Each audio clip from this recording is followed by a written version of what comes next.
Membrana plasmática. Muito provável que você sempre lembre quando se fala de membrana. Ah, a membrana transporta as coisas para dentro da célula. Ah, as membranas plasmáticas ou a membrana plasmática tem permeabilidade seletiva. Ou o mais comum, a membrana transporta, ou melhor, seleciona quem entra e quem sai da célula. Literalmente são as primeiras coisas que vêm na cabeça dos estudantes quando fala acerca até o nome para mim é difícil dizer, membrana plasmática. Cara, quem tem disfemia é complicado demais de falar. Então, quando se fala em membrana plasmática, é isso que vem em mente. Mas aqui, como você pode perceber, inclusive, ó, tire aqui um print desse quadro, cara, que tá bonito, viu? Vai te ajudar nas provas, vai te ajudar em exercícios, vai te ajudar em um monte de coisa, tá? Eu vou até utilizar, cara, aqui o incenso, já para passar para tu a sorte, tá? Vou usar o incenso como varinha de condão. Então, tudo que eu tocar aqui, literalmente tu vai aprender aí da onde tu tá? Vou usar aqui o incenso como sendo nossa varinha de condão. Então, atenção para cá, ó. Quando se fala em membrana plasmática, o que deve vir na sua cabeça é o seguinte: envoltório que delimita a célula. Gente, para poder a célula existir, tem que ter membrana. Se não tiver membrana, a célula não existe. Lembra? Membrana, citoplasma e núcleo. Levando em consideração que células procarióticas não têm núcleo, mas a membrana plasmática é a camada. Se a gente vai estudar, por exemplo, a origem das primeiras células, a gente vai perceber a origem da membrana plasmática. Então, literalmente, ela é o envoltório que delimita a célula. E claro, como é uma estrutura microscópica, ela só pode ser vista através da microscopia eletrônica. Ah, mas meu professor me levou para o laboratório, eu observei lá a membrana plasmática. Brother, tu observou lá sim uma camada que separa uma célula da outra, mas para analisar a estrutura da membrana plasmática, só é possível através da microscopia eletrônica ou de outros microscópios mais potentes, tá? E aqui tá esse desenho maravilhoso mostrando para você a estrutura da membrana plasmática. Como você pode perceber, ela é duas camadas, ó, uma camada em cima e uma camada embaixo. Eu vou usar esses nomes assim arcaicos, depois eu vou dar nome aos bois. Então, tem uma camada em cima e uma camada embaixo. O nome desse bichinho aqui é chamado de fosfolipídio. Mas segura aí, confia aqui no papai que vai chegar o momento em que eu irei falar sobre fosfolipídio. Tem proteínas que podem estar transpassando a membrana. Tem proteínas que podem também se encontrar nas periferias da membrana. E a nossa membrana é cheia de receptores. Entenda uma coisa. Para poder entrar dentro da célula, gente, não é casa de mãe Chica. Só vai entrar dentro da célula o que ela está precisando. E não é qualquer coisa que entra dentro da célula, não. Tem que existir toda uma afinidade com alguns receptores que tem na membrana. Eu coloquei aqui um nome como glicocálix, vou falar sobre isso. É uma estrutura fundamental aí para reconhecimento de algumas substâncias, algumas moléculas. Mas em tese, isso aqui é a nossa membrana. Literalmente uma estrutura feita de proteína e lipídio. Beleza? Perguntou para você na prova, quais são os componentes da membrana plasmática? Antes de tu falar, é fosfolipídio, volta para a raiz. Lipídio e proteínas. A membrana plasmática é feita de lipídios e proteínas. Aí, minha gente, tem vários tipos de lipídios, vários tipos de proteína. Mas, em tese, essa é literalmente a composição da nossa membrana. Eu volto já para ela. Por quê? O grande erro dos estudantes é filtrar muito a questão da estrutura da membrana, quando na verdade é simples. E acaba esquecendo de enaltecer um pouco mais, gente, acerca das funções que ela possui. Por isso que eu listei aqui, ó, 8 funções de membrana Só que tem várias. Dependendo do que você está estudando, gente, a membrana está ali no meio. Você está estudando transporte de substâncias para dentro da célula, membrana. Está estudando um processo inflamatório, membrana. Está estudando contração muscular, membrana. Está estudando, por exemplo, transmissão de impulsos nervosos, membrana. A membrana está diretamente ligada a diversos tipos de aspectos fisiológicos do nosso corpo, claro, em termos celulares. Como, por exemplo, função de membrana. Acredite, a membrana, no caso, até a membrana da mitocôndria, diga-se aqui de passagem que tem organelas que têm membrana. Por exemplo, mitocôndria tem membrana, complexo de Golgi tem membrana, retículo endoplasmático liso e o rugoso tem membrana, lisossomos, peroxissomos também tem membrana. A nossa célula ela é rica em organelas membranosas. Por exemplo, o ribossomo não é uma organela membranosa. Então, quando a gente está falando de mitocôndria, por exemplo, é bem provável que se você já pagou bioquímica, você vai lembrar que existe uma fase lá na mitocôndria, chamada de cadeia respiratória, que ali acontece a nível da membrana da mitocôndria. E na cadeia respiratória está literalmente acontecendo a produção de ATP.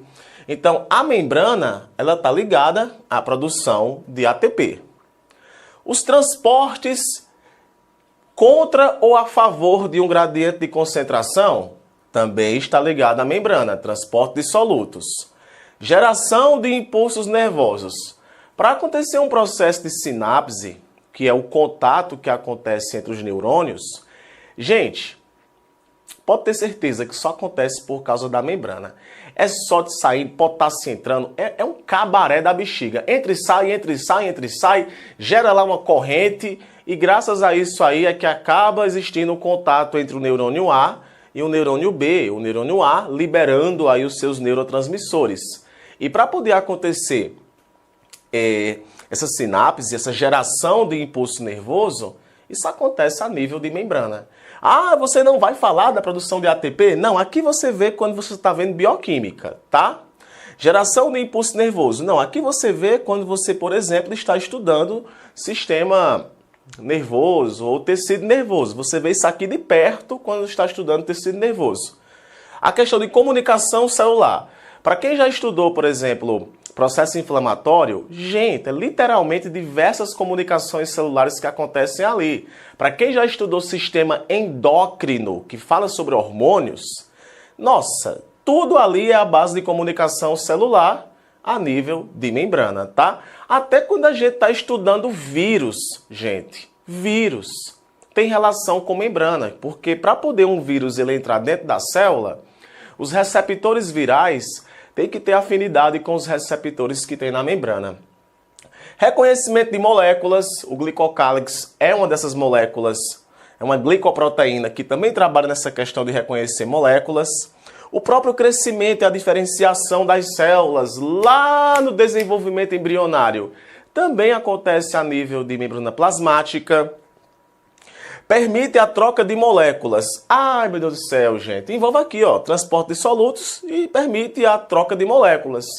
Ou seja, oxigênio, dióxido de carbono, essas coisas, é tudo a nível de membrana. Pode parecer genérico isso que eu estou falando para alguns estudantes, mas não leve em consideração que isso é genérico, porque às vezes você nem tinha associado. Você só lembrava de membrana, seleciona quem entra e quem sai.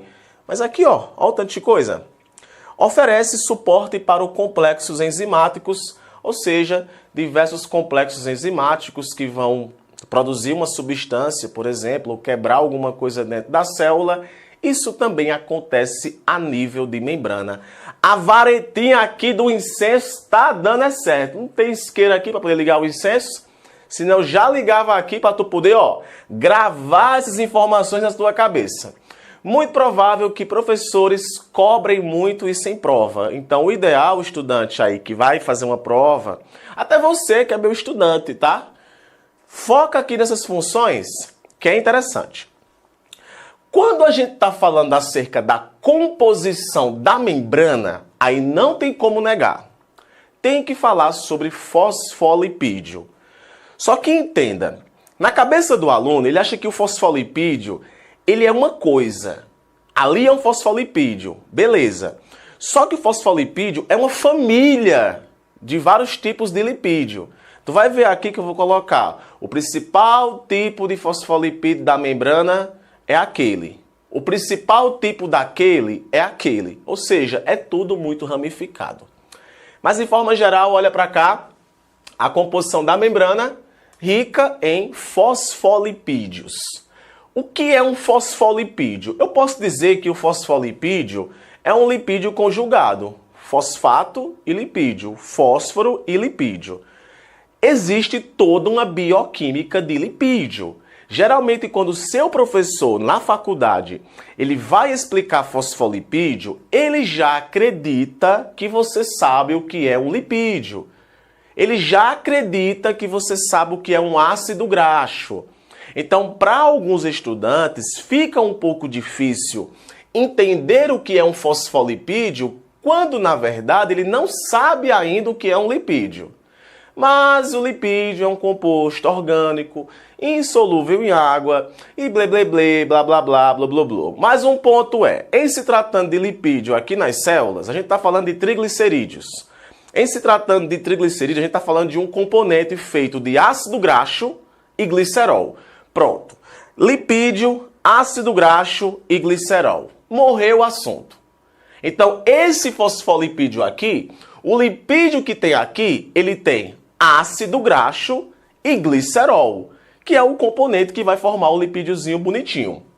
Só que repare aqui, como é um lipídio composto formado por lipídio e outra coisa, o que é que nós dizemos? Antes de você vir para cá, olhe para cá. Atenção, aqui é a composição de um fosfolipídio. Como você pode perceber, existe essa cabeça aqui e tem as perninhas. Atenção para a varinha, meu filho, é para a varinha, não é para estar copiando isso aqui agora não, porque eu sei que eu estou falando e tu tá copiando tudo ao mesmo tempo, aí tu não entende. Olha aqui para a varinha. Eu não falei que o lipídio ele é feito de ácido graxo e glicerol? Tá aqui, ó, glicerol, ácido graxo. Glicerol, que é um álcool, e ácido graxo. O ácido graxo, ele é insolúvel em água. Já o glicerol, ele é solúvel em água. Aqui, a cabeça do fosfolipídio não é feita só de glicerol. Como é um lipídio conjugado, tem também fosfato. E também tem um outro componente que pode variar de lipídio para lipídio. Aqui eu coloquei colina porque o principal tipo de fosfolipídio que compõe a nossa membrana é um fosfolipídio chamado de fosfatidilcolina, que é esse cara aqui. É o principal tipo de fosfolipídio, mas eu vou chegar lá. Então, literalmente, isso daqui é um fosfolipídio. Ácido graxo com seu glicerol, fosfato e colina. Patrick, por que essa perna desse ácido graxo tu colocou assim? Porque, na verdade, o ácido graxo ele pode ter cadeias saturadas e cadeias insaturadas. Aí, bebê, eu vou ter que parar a aula para poder explicar para tu isso. Fica mais complicado. Depois dá um Google aí e olha a diferença de ácido graxo e insaturado. Ácido graxo saturado e ácido graxo insaturado. E tu vai ver que a diferença está na questão de dupla ligação em um e não tem dupla ligação na outra. Mas aqui, ó, nós percebemos que é um ácido graxo insaturado porque tem dupla ligação. Aí a perninha fica assim. Ah, pode crer. Aí, em detalhe, essa cabeça aqui, ela é hidrofílica, solúvel em água. As pernas do fosfolipídio é hidrofóbica. Então, nós temos um fosfolipídio de cabeça hidrofílica e cauda hidrofóbica. Por essa razão, quando um componente tem natureza hidrofílica e natureza hidrofóbica, nós chamamos isso de anfifílica. Beleza? Até aqui tá de boa, eu vou até olhar para ver se teve problema na câmera, porque a gente que é professor, vocês já sabem, a gente tá gravando uma coisa, aí do nada a câmera para, mas tá de boa. Vamos lá. Então, fosfolipídio, cabeça hidrofílica, cauda hidrofóbica, O nosso fosfolipídio ele é anfifílico. Se o professor perguntar para você na prova o que é anfifílico, você pode marcar a opção dizendo que é um componente que tem natureza hidrofílica e natureza hidrofóbica. Eu acho meio difícil um professor perguntar para você isso, viu? Até você, viu, que é meu aluno, é muito provável que eu não pergunte isso. Mas, em si, um componente da membrana plasmática que é o fosfolipídio. Vamos aqui para as curiosidades. 50% da massa da maioria das membranas é lipídio. Então tem muito lipídio na membrana. O lipídio mais abundante é o fosfolipídio. Tá aqui o fosfolipídio. Porém, o fosfolipídio mais abundante é o fosfoglicerídeo, que é um tipo de fosfolipídio. O fosfoglicerídeo mais abundante da membrana é esse daqui, o fosfatidilcolina. Fosfatidilcolina. Eu tenho uma mania de trocar o I pelo A. Fosfatidilcolina. Então, esse é o caba que está aqui na composição da nossa membrana. Só que a membrana não tem só fosfolipídio. 50% aqui, literalmente, é lipídio, tem fosfolipídio, só que existe outro tipo de lipídio presente na membrana. E o cara simplesmente é extremamente esquecido. Quando fala do cara, é a mesma coisa que estar falando de algo ruim, quando na verdade não é. Que é o colesterol. Além de ter lipídios do tipo fosfolipídio, a nossa membrana ela é rica também em colesterol. E é o colesterol, não sei nem se está pegando minha cabeça, que está relacionado à fluidez da membrana plasmática, viu? É o colesterol que ajuda ali nos transportes das coisas. É o colesterol que faz com que a membraninha seja sempre permeável. Então vamos respeitar o colesterol, meu filho. Colesterol é importante. Fluidez da célula está ligada ao colesterol. E por falar em fluidez, não fique pensando você que a nossa membrana é um negócio parado, estático. Mano, pega aqui esse violão aqui.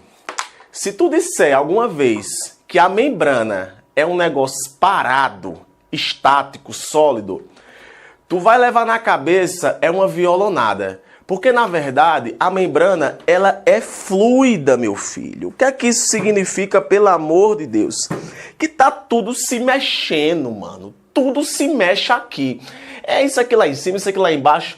Tem até capítulos de livro, dependendo do livro superior que tu tá estudando, que ele mostra para você as movimentações que os fosfolipídios fazem. De baixo para cima, de cima para baixo, proteína aqui, proteína ali. Mano, é um lamaçal da bexiga. Então, existe uma fluidez aqui na membrana. Ela não é algo estável. O colesterol está dentro disso.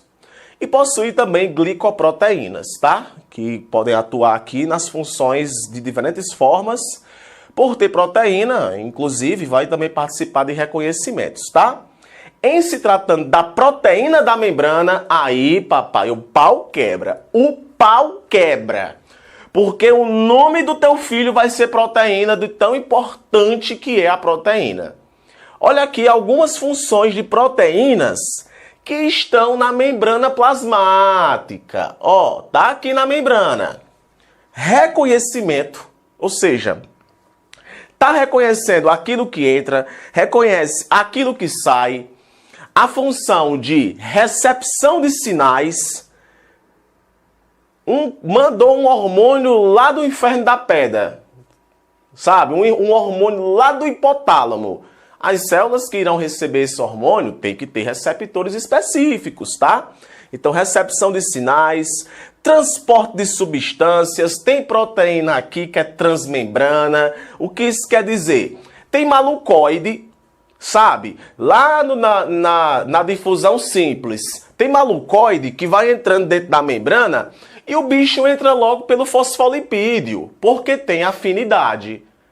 Mas tem algumas moléculas muito loucas aí, que é mais esperta. Tem a composição semelhante da proteína e acaba entrando por meio da proteína, sabe? Ah, Patricão, então, ó, entrou por dentro de uma proteína. Quando o transporte acontece assim, nós chamamos isso de difusão facilitada. Já está aqui, eu já expliquei até o que é. Então, difusão simples é o transporte que acontece Literalmente, gente, com afinidade com o fosfolipídio. A difusão facilitada... Calma que eu vou respirar. A difusão facilitada acontece por meio de proteínas transmembrana, tá? Catálise enzimática. Liga daquela produção de ATP, meu filho. É um monte de enzima ali, formando complexos enzimáticos. E junções de membrana. Se você acha que uma célula fica conectada à outra por meio de cola superbond, você está enganado.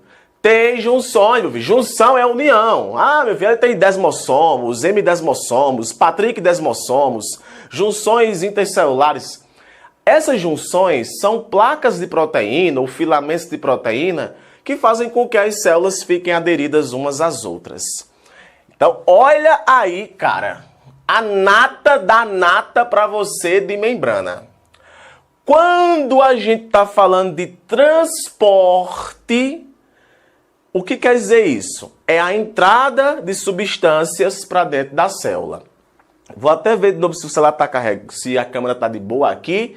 Tá de boa? Gente, aqui eu sempre estou olhando para poder garantir a qualidade da aula, tá? Quando a gente está falando de transporte, a gente quer dizer que entra substâncias dentro da célula. Essas moléculas, elas podem entrar dentro da célula, esses íons, eles podem entrar dentro da célula gastando energia ou não. Aí, se você tem dúvidas com relação ao que é energia, aí isso aí é outra coisa.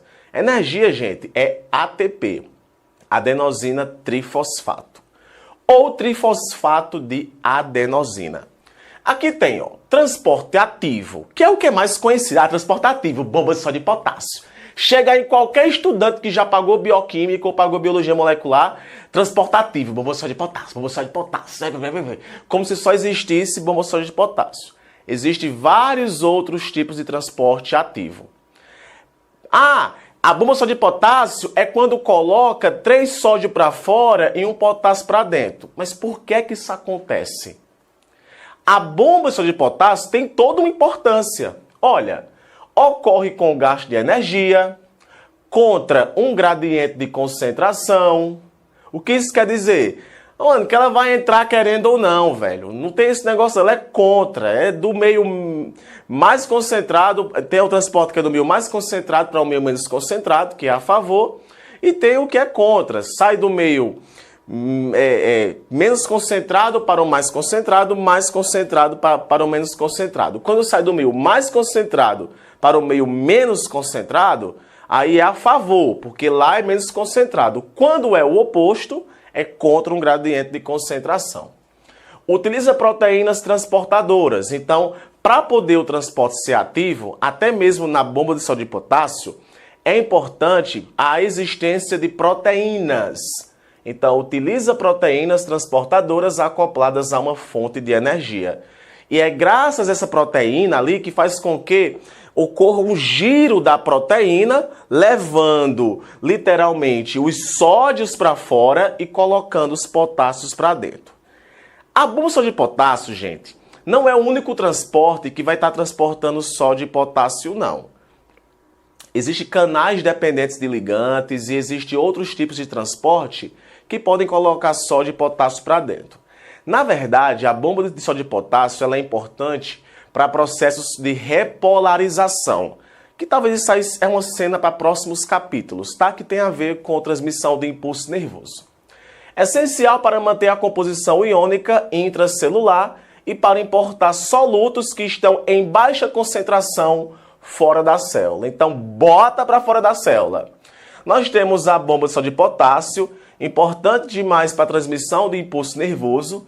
E nós temos também a bomba de cálcio, que é importante demais aí, também para a transmissão de impulso nervoso, mas eu vou colocar aqui contração muscular. Então, isso é que é bomba só de potássio. Cadê o desenhozinho da bomba? Não vou colocar não, porque tu tem que aprender para que acontece e para que ela é essencial. Transporte passivo, a favor de um gradiente de concentração. Aqui nós temos a difusão simples e a facilitada que eu já mencionei. Difusão simples, passa por meio de fosfolipídios na parte lipídica da membrana. Difusão facilitada por meio de proteínas transportadoras. E nós temos o transporte de água para dentro da célula que nós chamamos de osmose. Aí a célula, ela vai se comportar de diferentes formas dependendo do meio que ela se encontre. Se a célula se encontrar no meio isotônico, é quando está tudo em homeostase, está tudo em equilíbrio. Então, beleza geral, está em equilíbrio, não está tendo problema algum, as concentrações de soluto estão equilibradas. Agora, quando está no meio hipertônico, vamos usar aqui o sal. Quando a célula está no meio hipertônico, hiper, muito. Então, quando a célula está no meio que tem muito sal, o que pode acontecer é que a água que está dentro da célula sai da célula e vai para fora. E ela fica murcha.